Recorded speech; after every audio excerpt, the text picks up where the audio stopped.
एक तो खाना बना के दो, ऊपर से कह रहा है लेट बनाया। अबे साले पेरिस जा रहा था, वहीं जाके खा लेता। मोटे, जरूरी है घर से ठूस के जाना? क्या हाल है भाई? लास्ट वीक था वैलेंटाइंस वीक। तो मैंने एक वीडियो बनाई थी ऑन मैरिजेस, हेल्दी रिलेशनशिप्स, कि भाई पहले ये देख लो या कहीं और से पहले सीख लो कि वैलेंटाइंस मनाते कैसे हैं, फिर अच्छे से साथ में मनाना।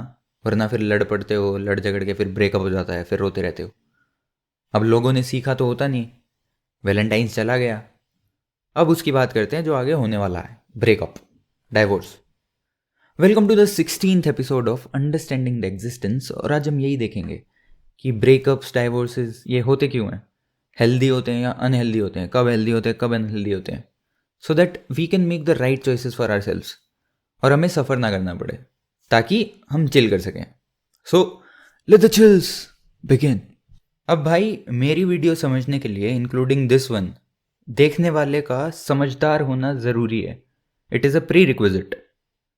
एक समझदार आदमी के अंदर दो क्वालिटीज़ होती ही होती हैं।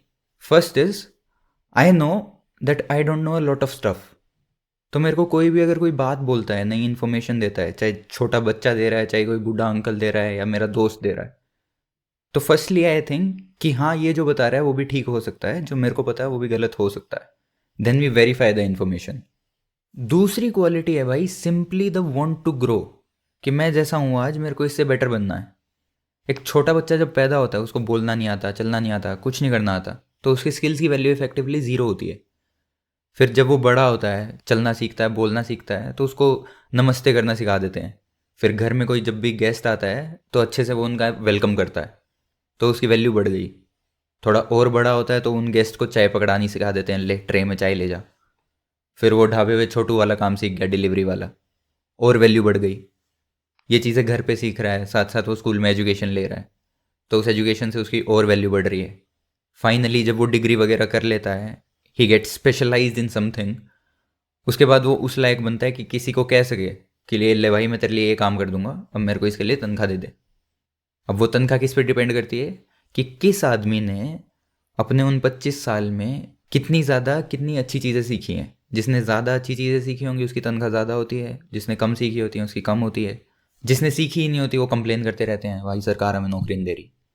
बहुत कम लोग स्कूल कॉलेज के बाद भी सीखते रहते हैं। काफ़ी लोग छोड़ देते हैं, बस भाई होगी डिग्री, लग गई नौकरी, सॉर्ट।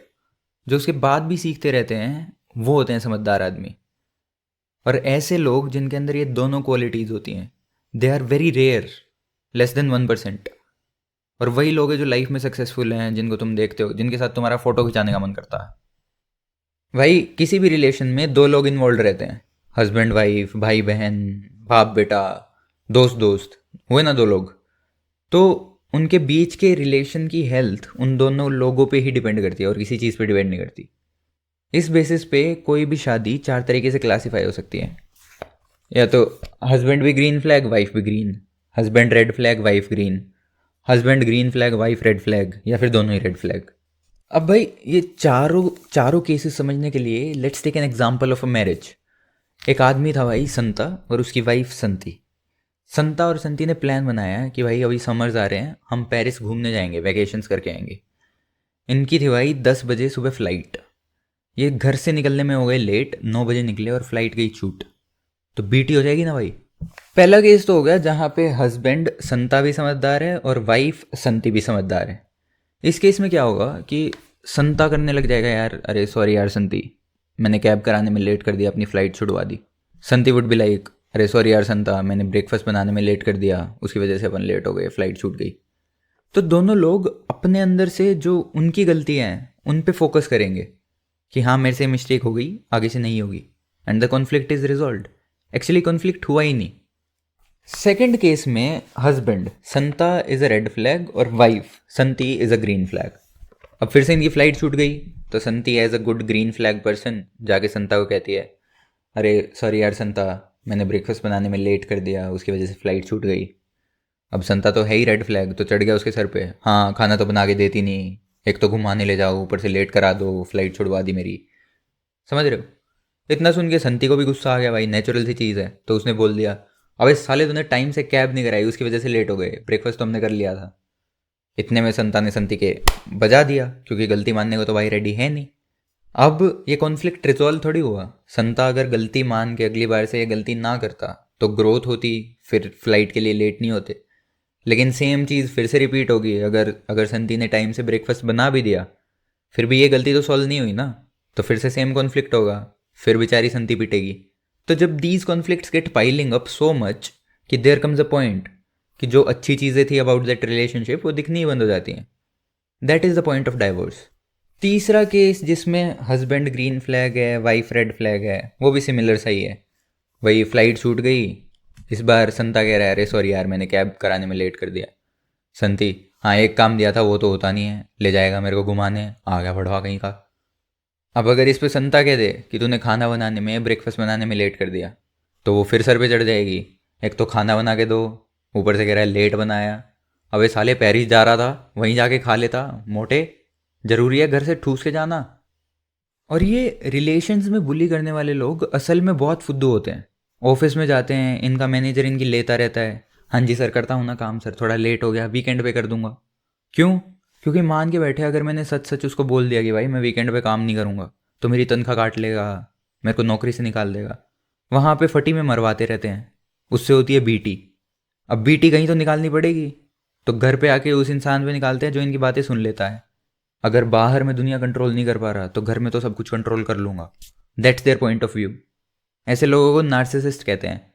इनकी एक क्वालिटी और होती है, they care about their image a lot, how other people perceive them, not their family members, not their close friends. उनसे मतलब नहीं है। किसी शादी में जाना है, इसके दोस्त आ रहे हैं, तो इंस्टेड ऑफ कि मैं वर्कआउट कर लेता हूँ, हेल्दी दिखूंगा, फिट दिखूंगा, वाइफ को कहेंगे मेकअप कर लेना, अच्छे से सज धज के चलना, पता चलना चाहिए मेरी वाइफ कितनी सुंदर है।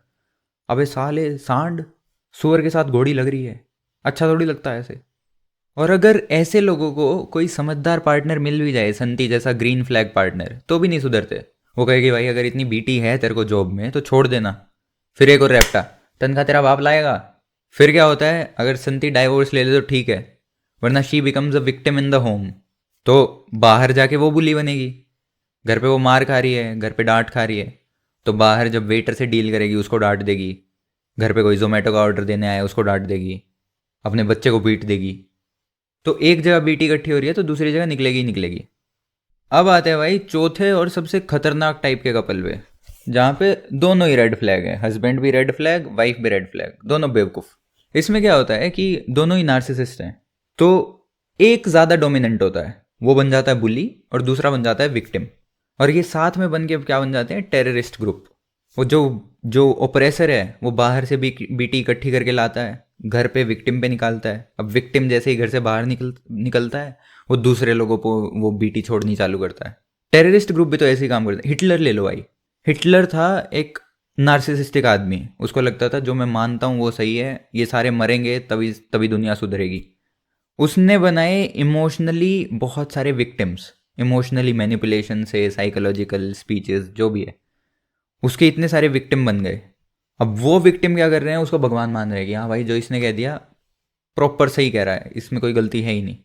और जो उसको अपोज कर रहा है वो विक्टिम्स उनको मार रहे हैं। तो ट्रांजिशन से कहाँ की बीटी कहाँ तक पहुंची भाई, जस्ट बिकॉज बीच में कोई बीटी रोकने वाला है नहीं। और लोग ग्रो नहीं करना चाहते, समझना नहीं चाहते कि लाइफ काम कैसे करती है, इसलिए वो ऐसी जगहों पे अटके रहते हैं जहाँ पे बीटी प्रेजेंट रहती है। वहाँ मत रहो ना भाई जहाँ बीटी है, तुम्हारे पास ही नहीं आएगी तो दोगे किसको। सो फॉर एनी रिलेशन, पहले खुद बढ़िया समझदार आदमी बनो and hang out with good समझदार पीपल ओनली। अगर कोई दोस्त छूट भी जा रहा है पीछे तो कोई बात नहीं, दूसरे बढ़िया वाले मिल जाएंगे। And when you decide to grow, तुम अपने दोस्तों को अबेंडन करके पीछे नहीं छोड़ रहे। तुम एक पॉइंट तक साथ में ही थे, वहाँ से you made two different choices. तुमने किताबें पढ़नी चालू कर दी, उसने फास्ट फूड खाना चालू कर दिया। अब 5 साल बाद तुमने बहुत सारी किताबें पढ़ ली तो तुम्हारे पास बहुत सारा ज्ञान होगा, उसने बहुत सारा फास्ट फूड खा लिया तो वो बहुत मोटा हो गया। अब अगर वो कहे भाई हमारे साथ बैठता ही नहीं, हमारे साथ वाइब नहीं करता, हाँ भाई बदल गया भाई, मैं तुम्हारे साथ वाइब कर ही नहीं पाता। मैं तेरे साथ झूला झूल पाऊँ, सीसो झूल पाऊंगा अभी मैं तेरे साथ? तो इतना मोटा हो गया, मेरे को ऊपर लटका के छोड़ देगा। अब अगर तेरे को मेरे से बात करनी है तो किताबें पढ़ ले, अगर मेरे को तेरे साथ झूला झूलना हुआ तो मैं खाना खा के तेरे जितना मोटा हो जाऊंगा। It's all choices bro. कोई पीछे नहीं छोड़ रहा, कोई आगे नहीं निकल रहा। और जब तुम इतना ट्रूथफुली, ऑनेस्टली, ब्लंटली अपनी फीलिंग्स एक्सप्रेस करने लग जाते हो तो तुम्हारी लाइफ में ऑटोमेटिकली वही लोग रुकते हैं who want to grow and who want you to grow. बेवकूफ़ लोग रुकते ही नहीं, ऑफेंड होकर दूर चले जाते हैं कि अबे कैसी कैसी बातें बोल रहा हो भाई।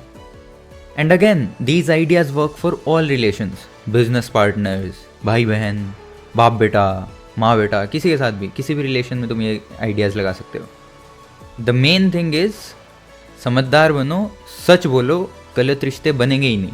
तो ब्रेकअप्स, डाइवोर्सेस का चांस ही खत्म, चिली चिल।